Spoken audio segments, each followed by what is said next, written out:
Saya hari ini mungkin tidak akan fokus ke masalah kekerasan, tetapi saya akan banyak bercerita terkait peran-peran perempuan dalam pengelolaan sumber daya alam. Ya. Ini momen yang baik ya, karena kegiatan hari ini masih dalam rangkaian peringatan Hari Perempuan Internasional. Ya, jadi seluruh perempuan di dunia, tidak hanya di Indonesia, dari belahan benua Eropa, Amerika, Afrika, sampai di benua Asia, Indonesia ini merayakan setiap tahun, setiap tanggal 8 Maret ya. Nah, kalau itu secara internasional. Kalau kita di Indonesia, biasanya selain peringatan Hari Perempuan Internasional, kita juga setiap bulan April ada peringatan Hari Kartini. Ya, itu juga sebagai bagian dari kita mengingat perjuangan-perjuangan perempuan yang dahulu sudah memperjuangkan hak-hak perempuan. Kemudian di Desember biasanya kita peringati Hari Ibu ya. Nah, peringatan-peringatan itu sebenarnya sebagai momentum atau sebagai kesempatan kita perempuan untuk merefleksi atau mengingat kembali bagaimana pendahulu-pendahulu kita, tokoh-tokoh perempuan dulu itu berjuang untuk menyuarakan hak-hak perempuan. Ya, jadi makanya itu kenapa selalu kita peringati. Ini sebenarnya untuk kita mengingat kembali bagaimana dahulu perempuan masih tertindas, ya, masih belum bisa punya kesempatan yang sama dengan laki-laki seperti saat ini. Masih hanya mengurus persoalan domestik atau persoalan rumah, pernikahan dini ya, pernikahan paksa, poligami, dan berbagai persoalan-persoalan yang dulu itu sudah menjadi semacam fokus atau isu yang diperjuangkan oleh perempuan-perempuan. Jadi ini bukan baru saat ini kita perjuangkan, tetapi sudah ada dari zaman berabad-abad, ratusan tahun yang lalu, mulai dari abad 18 sampai sekarang di tahun 2000-an ini masih juga kita perjuangkan dan masih seputar isu yang sama. Ya. Jadi kalau dulu ya pada awal-awal perjuangan perempuan itu fokusnya bagaimana membebaskan perempuan dari penindasan, dari perbudakan. Kemudian bagaimana mendorong perempuan itu bisa punya akses kesempatan yang sama dengan laki-laki, khususnya dalam hal pekerjaan, bagaimana bisa mendapatkan upah yang layak, yang baik, yang sama dengan laki-laki, dan bagaimana juga bisa mengenyam pendidikan. Ya, itu perjuangan-perjuangan yang dilakukan dulu. Kemudian naik lagi bagaimana perempuan ini bisa punya hak pilih, bisa masuk di parlemen, bisa masuk di pemerintahan. Nah, itu dilakukan oleh perempuan-perempuan zaman dulu. Kemudian bagaimana perempuan-perempuan juga berjuang untuk terlepas dari penjajahan. Ya, kalau di Indonesia sendiri di abad-abad 18-19 itu kita masih pada fokus bagaimana merebut kemerdekaan. Jadi perempuan pada masa itu fokusnya di situ. Kemudian setelah itu bagaimana bisa masuk ke mengenyam pendidikan, kemudian bisa mendapatkan hak-hak yang sama dengan laki-laki. Nah, berpuluh-puluh abad yang lalu, beratus tahun yang lalu, sampai saat ini ternyata perjuangan perempuan tidak berhenti, masih seputar itu juga yang diperjuangkan. Karena kita sadari bahwa persoalan-persoalan tadi belum tuntas, masih banyak persoalan yang dialami oleh perempuan. Ya, sampai saat ini perempuan itu masih dipandang sebagai warga negara kelas 2 ya, dibanding laki-laki ya. Jadi masih dinomor 2-kan, masih banyak yang kalau di dalam rumah tangga perempuan itu ya di nomor 1 kan laki-laki dulu, misalnya sekolah atau untuk bekerja atau apa, perempuan masih sebentar nih dulu ya, masih laki-laki dulu, masih banyak yang seperti itu. Nah, kemudian juga dalam pekerjaan perempuan masih banyak yang diupah gajinya rendah dibanding laki-laki. Saya mau tanya di sini ibu-ibu, ada yang kerja di perusahaan-perusahaan ikannya? Ada yang jadi buruh di pabrik-pabrik, yang bekerja jadi nelayan di pabrik ikan ada? Tidak ada. Menjual sendiri? Iya. Biasanya kalau menjual sendiri itu yang menentukan harga siapa? Ibu atau misalnya suami atau siapa? Ya? Ada ibu sendiri? Ada juga suami? Ibu semua? Bagus, berarti sudah mulai ini ya. Perempuan Iwawat ini sudah bisa mengambil keputusan sendiri dalam menentukan harga jual ikannya. Yang nangkap siapa, Bu? Ya? Yang nangkap ikannya siapa? Oh, suami. Ibu bagian menjualnya. Ada juga yang menangkap ikan dah, ibu-ibu? Ada ya? Cari kerang, cari meti-meti ada? Ada? Ya, itu biasanya siapa yang banyak lakukan? Perempuan atau laki-laki? Laki-laki dan perempuan. Iya. Iya. Ya, jadi seperti itu ya. Jadi memang perjuangan perempuan atau isu-isu yang diperjuangkan perempuan itu dari zaman dahulu sampai sekarang itu masih juga seputar itu ya. Bagaimana memperjuangkan tadi kesetaraan laki-laki dan perempuan, bisa mendapatkan hak-hak yang sama, bisa mendapatkan pendidikan yang sama, bisa mendapatkan kehidupan yang layak yang sama dengan laki-laki, bisa beraktivitas mendapatkan upah yang sama. Nah, selain itu tadi sudah sempat disinggung juga Kakak Justin, Bu Justin, bahwa ada persoalan-persoalan juga yang sekarang semakin dirasakan perempuan ini semakin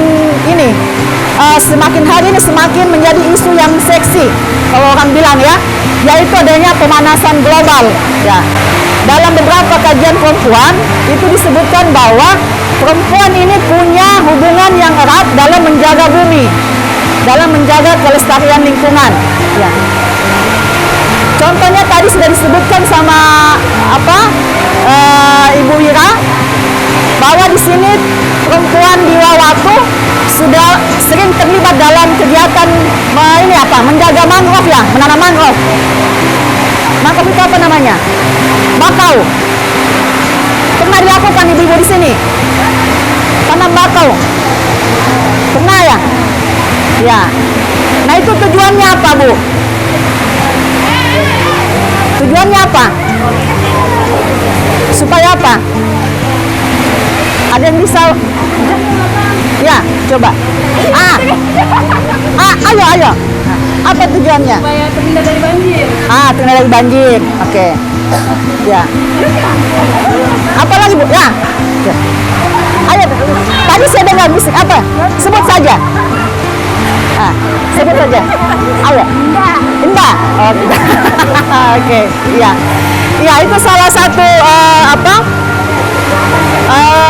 tujuannya tadi ya, supaya tidak banjir atau supaya ikan-ikan semakin banyak bisa hidup di situ. Kan tadi ibu-ibu nih, bapak-bapak di sini kerjanya nelayan ya.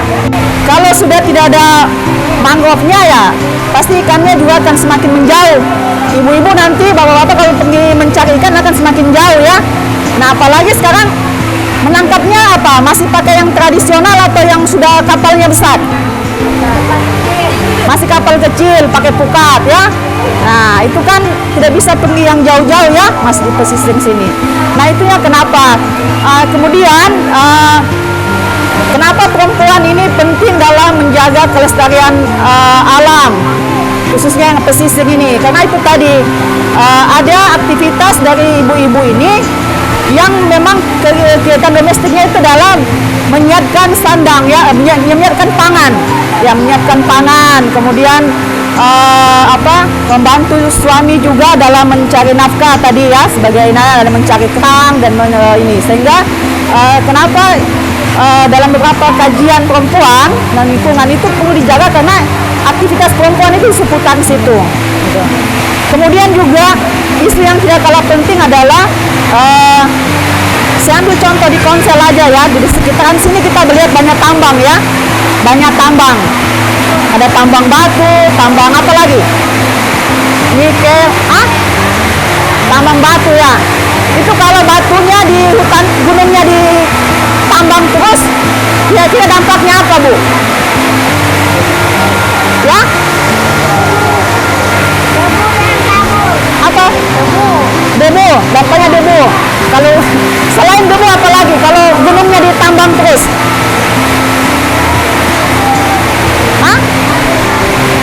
Apa? Ya, airnya kabur. Air apa? Air laut. Kalau air lautnya kabur, itu bisa apa dampaknya? Ikannya tidak ada. Iya, betul ya. Ya, jadi kalau gunungnya ditambang terus, tadi dampaknya ada debu. Kesehatannya ya. Habis itu apa lagi? Lautnya tercemar.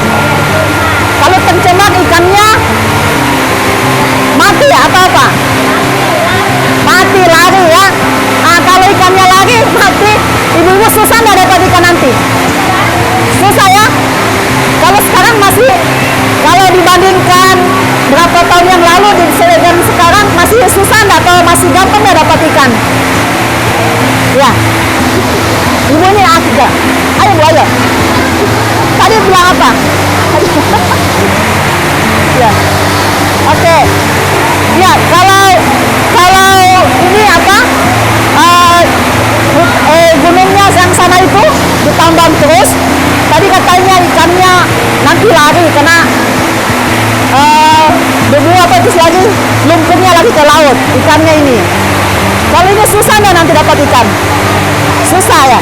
Kalau sekarang dari zaman dulu sekarang, kira-kira ibu-ibu di sini masih gampang nggak dapat ikan dibanding tahun-tahun sebelumnya? Ya, ya, yang nyari deh. Oh dulu bagus, sekarang udah mulai ya.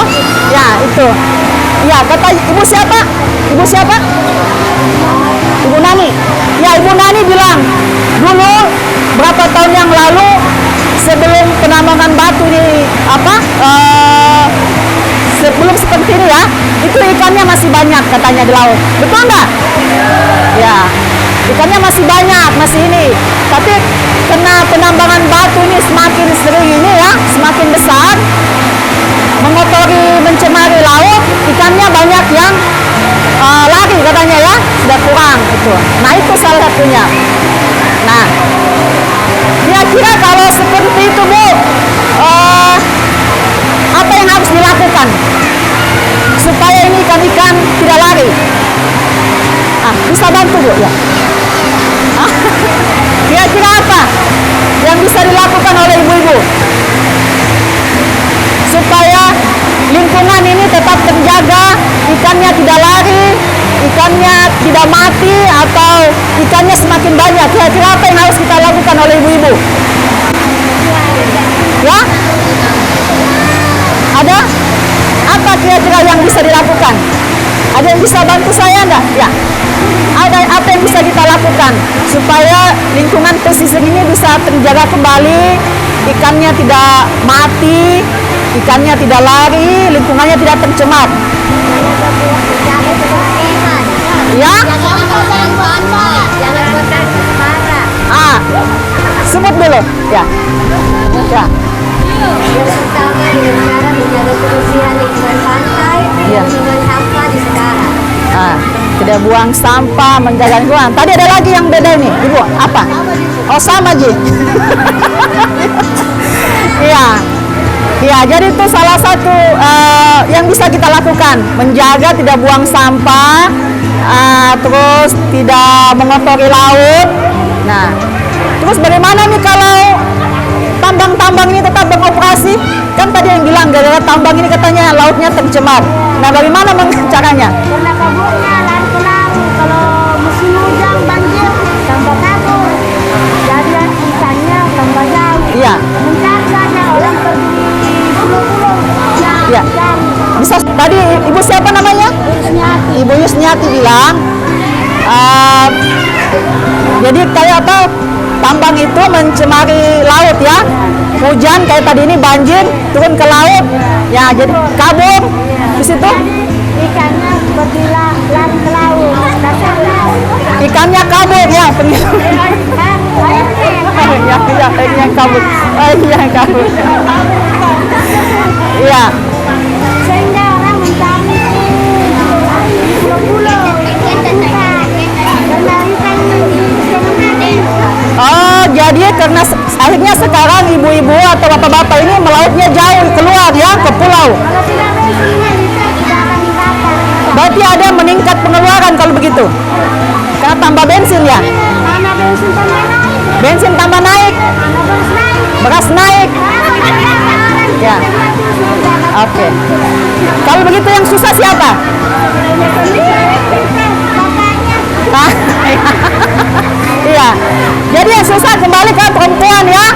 Kan yang pikirkan pengeluaran rumah tangga ini jadi bertambah ya. Anak banyak. Nah, bertambah lagi persoalan perempuan gitu. Penghasilan 2.000. Oke. Ya, jangan. Iya. Iya. Iya, iya, iya. Ya, jadi itulah ya. Jadi kalau kita tidak menjaga alam ini, ya, tidak menjaga alam dari kerusakan tadi itu, ya, yang diperbuat oleh manusia. Nah, itu tadi dampaknya ya. Tadinya kita masih bisa dapat ikan di sekitar sini. Nah, karena sudah rusak, akhirnya susah. Terus keluar lagi yang jauh, bertambah lagi biaya. Apalagi hujan. Iya. Oke. Iya. Oke. Ya.